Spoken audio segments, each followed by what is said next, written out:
Hello,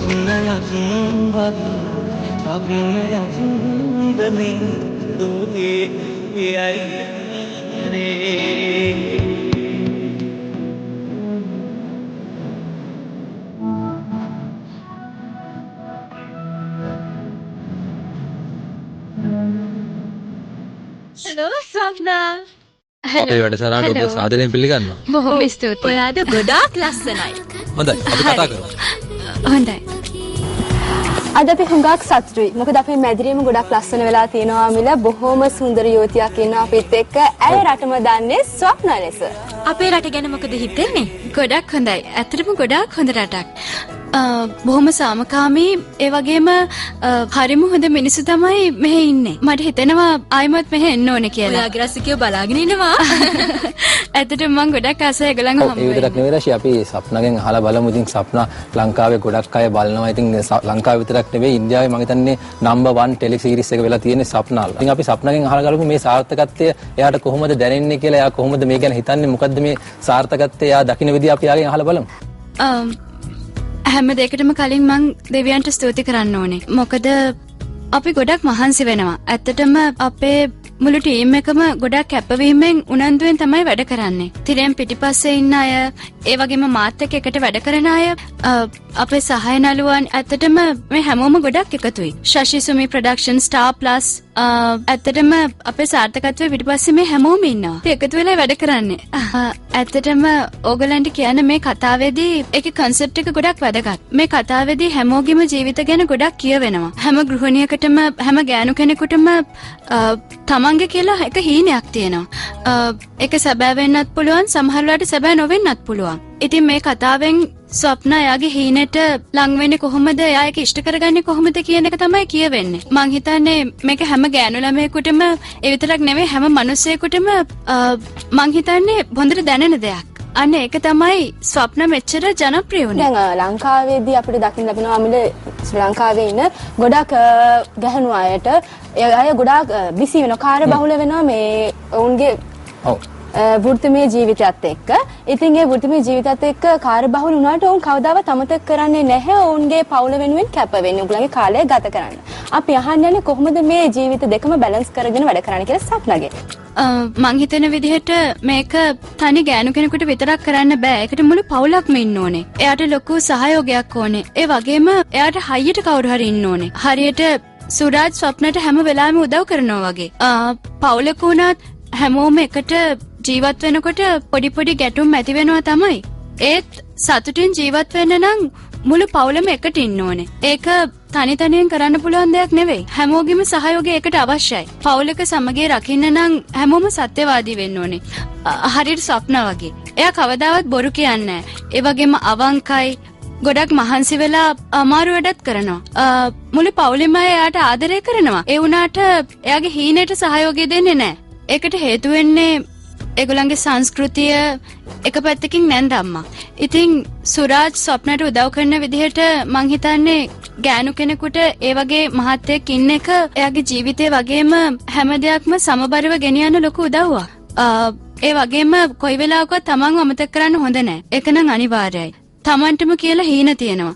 අපි අනිත් අයගේ සතුට ගැන හිතන්න ඕනේ තමයි. ඒ වුණාට කොයි වෙලාවකවත් අනිත් අය හින්දා තමන්ගේ හීන අමතක කරලා දාන්න හොඳ නැහැ. ඒ හීන හිතේ තියාගෙන තමයි තමන්ගේ හැම වැඩක්ම කරන්න ඕනේ. ඉතින් අපේ ජීවිතේ සාර්ථක කරගන්න අනිවාර්යෙන් අරමුණක් තියෙන්න ඕනේ. එයාගේ ඇත්ත ජීවිතෙත් එයා විවාහකයි. ඉතින් එයා අපේ ටීවී සීරීස් එකෙත් එයා විවාහකයි. ඉතින් එයා ඇත්තටම එයාගේ ටීවී සීරීස් එකේ එයා විවාහ වුණ ගමන්ම වගේ එයාට ගොඩක් ප්‍රශ්න වලට මුහුණ දෙන්න උනා. එයාගේ මදරින් ලෝගෙන් ගෙදර ඉන්න අයගෙන් එයාට ගොඩක් ප්‍රශ්න වලට මුහුණ දෙන්න උනා. ඒත් එයා තාමත් ගොඩක් හොඳින් එයාගේ පෞල් ජීවිතේ ගත කරගෙන යනවා. ඉතින් අපි අහමු එයා විවාහක කාන්තාවක් විදියට කොහොමද මේ පෞල් ජීවිතය සාර්ථකව කරගෙන යනවා, කොහොමද කාන්තාවන්ට දෙන උපදෙස් කියලා?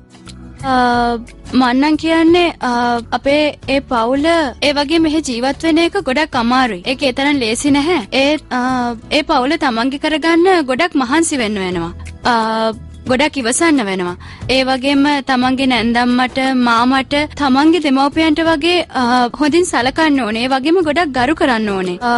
ඒගොල්ලෝ කොච්චර සැරවැර කරත් ඉවසන්න ඕනේ. ඒ දේවල් දිහා අඩුතක් සේරුවෙන් බලන්න හොඳ නැහැ. හැම දෙයක්ම දිහා මන්නම් බලන්නේ ධනාත්මක විදිහට. අපි එහෙම හිතලා වැඩ කරනවා නම් ඒ ආකල්ප නිසා අපිට ඉක්මනට කේන්ති යන එක උනත් ලේසියෙන්ම නතර කරගන්න පුළුවන් කියලා තමයි මට නම් හිතෙන්නේ. ඒ විදිහට හැඩ ගැහුනොත් නැන්දම්මල මාමලගේ අදහස් වලට ගරු කරන්න අපිට පුළුවන් වෙනවා. ඇත්තටම ස්වප්නාගේ හිතේ තියෙන හීනේ යාගේ නැන්දම්මලා තේරුම් ගන්නේ වැරදි විදිහට. ඉතින් ස්වප්නා ඒගොල්ලන්ට තේරුම් කරලා දෙන්න උත්සාහ කරනවා. හැම වෙලාවෙම එයා ඒක ආයෙත් කරන්න ගොඩක් පෙළඹෙනවා. එහෙම වෙන්නේ ස්වප්න ගොඩක් ධනාත්මකව හිතන කෙනෙක් හින්දා. පවුලක් එක්ක එකට ජීවත් වෙනකොට තමන්ගේ ආකල්ප ධනාත්මක විදිහට හරව ගන්න එක ගොඩක් වැදගත්. ඒ එකම වැඩිහිටියන්ගේ අදහස් වලට ගරු කරන්නත් අපි පුරුදු වුණොත් අපිට ඒ ජීවිතය සාර්ථක කරගන්න මං හිතන්නේ හොඳ අවස්ථාවක් ලැබෙනවා කියලා. ඕකේ. දැන් සප්න ඉන්න ඕනේ. දැන් සප්නට සිද්ධ වෙනවා සප්නගේ ප්‍රොෆෙෂනල් ලයිෆ් එකේනු. ඒ වගේම තමන්ගේ වෘත්තිමය ජීවිතේ නැත්නම් තමන්ගේ ෆැමිලි ලයිෆ් එක, තමන්ගේ ගෘහ ජීවිතේ මේ දෙකෙන් එකක් තෝරගන්න. මොකක් තෝරගනීවිද සප්න? අපි අහලා බලමු. ඇත්තටම ඒක රඳා පවතින්නේ ඒ අවස්ථාවන්ට මූණ දෙන විදිහ අනුව තමයි. හැම වෙලාවෙම එයා හිතන්නේ අනිත් මිනිස්සුන්ගේ යහපත ගැන. අනිත් අයට යහපතක් කරන්න මොකක් හරි අවස්ථාවක් ලැබෙනවා නම් ස්වප්නා හැම වෙලාවෙම එයාවත් අමතක කරලා ඒ දේ කරන්න ලෑස්ති. ඒක තමයි යාගේ චරිතේ හැටි. තමන්ව අමතක කරලා අනිත් අය ගැන හිතන එක. තමන්ගේ රට වෙනුවෙන් යමක් කරන්නයි එයාට හැම වෙලාවෙම ඕනේ. ඒක තමයි යාගේ ජීවිතේ. හැබැයි රට වෙනුවෙන් හිතනකොට පවුල කියන්නේ එයාට පුංචි දෙයක්. හැබැයි ඒ පවුල පුංචි වුණත් එයා කාගේවත් හිත රිද්දන්නේ නැහැ. කිසි කෙනෙක් දුකින් ඉන්නවට එයා කැමති නැහැ. හැමෝම සතුටින් තියන්නයි එයා හැම වෙලාවෙම උත්සාහ කරන්නේ. සුරාජ්, අපි මේ වැඩේ අතහැරලා දාමු. අම්මා කිසිම දවසක මගේ ඉගෙනීමට කැමති වෙන්නේ නැහැ. මට නම් හිතෙන්නේ අම්මට විරුද්ධ වෙලා මේ විදිහට නයිට් කොලේජ් යන එක මං කරන ලොකු වරදක් කියලා. අවංකවම එයා ඒ දේ කරන්නේ. එයාගේ හිතේ තියෙන හීනේ තමයි පොලිසියට බැඳිලා පොලිස් ඔෆිසර් කෙනෙක් වෙන එක. මොකද එයාගේ තාත්තා එයාට කියලා දුන්න විදිහට රටේ තියෙන වංචා දූෂණ නැති කරන්න යමක් කරන්න පුළුවන් වෙන්නේ පොලිසියට බැඳුනොත් කියලා තමයි එයා හිතන්නේ. ඉතින් අනිවාර්යයෙන්ම එයාගේ හීනෙට මුල් තැන දුන්නත් එයාගේ පවුලේ සතුට වෙනුවෙන් හැම දෙයක්ම කරන්න එයා ඕන වෙලාවක ලෑස්ති වෙලා තමයි ඉන්නේ. පවුල වෙනුවෙන් හැම යුතුයකමක්ම එයා ඉෂ්ට කරන්න ලෑස්ති. හොඳයි. ස්වප්න අපි ළඟ තියෙන ඔබ වෙනුවෙන්ම කරපු නිර්මාණ කිහිපයක්. ඒ සේරම ඔබේ රසිකයන්ගේ අපිට ගොඩාක් ලිපි ලැබෙනවා. ඒ අතර ලස්සන නිර්මාණක් තියෙනවා. බොහොම ස්තුතියි. ඒගොල්ලෝ වැඩි මැදලේ වල තියෙන වාගේ රූපේ. ඔබ කැමති දේව බලන්න? අනිවාර්යයෙන්ම. හොඳයි. මේක මේ ඉන්නේ ඔයා. ෂා ස්තුතියි. මේකත් බලන්න. වව් ගොඩක් ස්තුතියි. මේකේ වල තියෙන නිම්මි ඉරේෂා. ගොඩක් ස්තුතියි නිම්මි ඉරේෂා. මේකේ වල තියෙන හඳුන්වා දෙන නව ඇන්කපීඩියා ප්‍රෝ යකඩ ඔමෙගා 3 සහ වැදගත් පෝෂ්‍ය පදාර්ථ සහිතයි. ලස්සනයි. මට නම් හිතා ගන්නත් බෑ. එතකොට මේකේ වල තියෙන්නේ ඉරේෂා. ඉරේෂා ස්තුතියි ඉරේෂා. එතකොට මේකේ වල තියෙන්නේ රන්සනි ප්‍රශංසා. ඇත්තටම ආටත් ගොඩක් ස්තුතියි රන්සනි ප්‍රශංසා. සප්නා මේ ඉන්නවා. ඇත්තද? ඔව් වව්. හැබැයි සාරි එකක් ඇඳලා. ඊළඟ සැරේ මං එනකොට සාරියක් ඇඳන් එන්න. ඔව් අපි ගාව තවත් නිර්මාණ තියෙනවා. ඇත්තටම කිව්වොත් අපිට ලැබෙන නිර්මාණ වලින් බොහෝමයක්ම ඔබ වෙනුවෙන්ම කරපුවා. තවත් විශේෂ දෙයක් තියෙනවා කියන්න. ඒ තමයි අපේ ප්‍රෝග්‍රෑම් එකේ ජනප්‍රියම කෙනත් ඔයයි. ඇත්තටම ශ්‍රී ලංකාවේ ඉන්න මගේ රසිකයන්ට මං කියන්න කැමති ඔයගලන්ගේ ආදරේ හින්දා තමයි මං අද මෙහෙම මේ විදිහට සාර්ථක වෙලා ඉන්නේ. ඔයගොල්ලෝ මට ආදරේ තරමටම මමත් ඔයගලන්ට ගොඩක් ආදරේ. මට මේ විදිහට ආදරය කරන අය දැක්කහම ඇත්තටම මට හිතා ගන්නත් බෑ. ඒ ආදරේ මට ලොකු හයියක්. ඉතින් මට මේ විදිහටම දිගටම ආදරය කරන්න ඒක මගේ ජීවිතේට බොහොම ලොකු හයියක් වෙනවා. ඔයගලන්ට මම ගොඩක් ආදරේ. ඊට අපිට තව කියන්න ඕනේ අපේ ප්‍රේක්ෂකයන් වෙනුවෙන් ලස්සන අවස්ථාවක් තියෙනවා. අපි අපේ සුබ පැතුම්පත් වගේක් ගෙනල්ලා තියෙනවා හැපි නිව් ඉයර් කියලා අපේ අලුත් අවුරුද්ද වෙනුවෙන්. ඉතින් අපි මේවා ලැබෙන්න සලස්වනවා ඕගොල්ලන්ට සප්නාගේ අත්සන සහිතව. අනිවාර්යයෙන්ම එකක් පෙන්වන්න මේ තියෙන්නේ අපි මේ කීන සුබ පැතුම්පත. හැපි නිව් ඉයර් සුබ පැතුම්පත අපි ඔබට එවනවා සප්නගේ අත්සන සහිතව.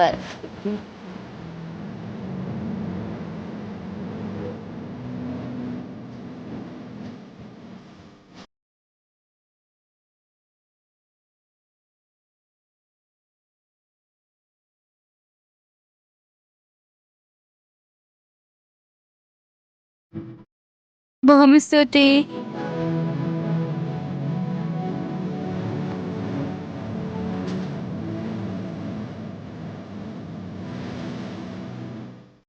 ඔයාට ගොඩාක් ස්තුතියි ස්වප්නා.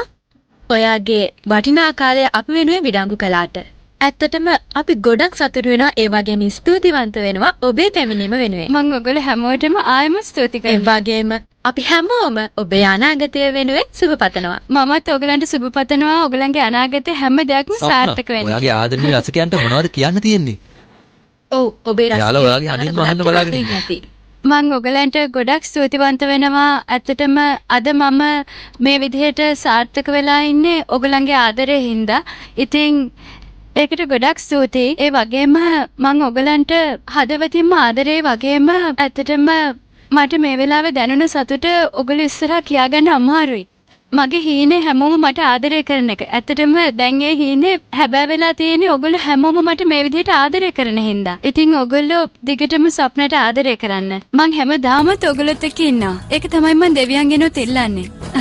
ඉතින් රෂි අපිට කියන්න ඕනේ මේක අපිට සුවිශේෂී අවස්ථාවක්. අපි අපේ ප්‍රෝග්‍රෑම් එක අවසන් කරද්දී හැමදාම ෆොටෝ එකක් ගන්නවා අපේ අමුත්තත් එක්ක එකතු වෙලා. ඉතින් අපිට මේ අවස්ථාව සප්නත් එක්ක ෆොටෝ එකක් ගන්න අද ලැබිලා තියෙනවා හොඳ අවස්ථාවක්.